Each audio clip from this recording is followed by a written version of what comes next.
What first fascinated me about the Tower of London was its absolute antiquity, its age.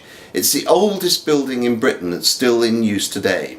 First built in 1078 by William the Conqueror to hold down the newly conquered kingdom that he'd just taken from the Saxons, it was used as a symbol of military oppression, a fortress at the heart of his new capital, London.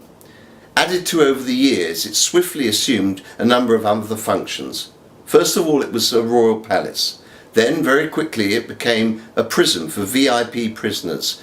Then it became a treasure house, the repository of the crown jewels, and then a zoo, the site of the Royal Menagerie in London Zoo, and then a record office, an observatory, and many, many other functions. Of course, what most people associate with the Tower of London and what attracts the tourists who come there today is the dark side. Its role as an execution site and as a torture chamber. It's the place where Henry VIII executed the two wives whose heads he cut off, where Lady Jane Grey, the pretender to the crown, was executed. It's the site of dark deeds, most importantly, of course, the deaths of the two little princes in the Tower, Edward V and his younger brother Richard, Duke of York. Aged 13 and 15, they were kept there in the Tower by their uncle Richard III as he seized the throne.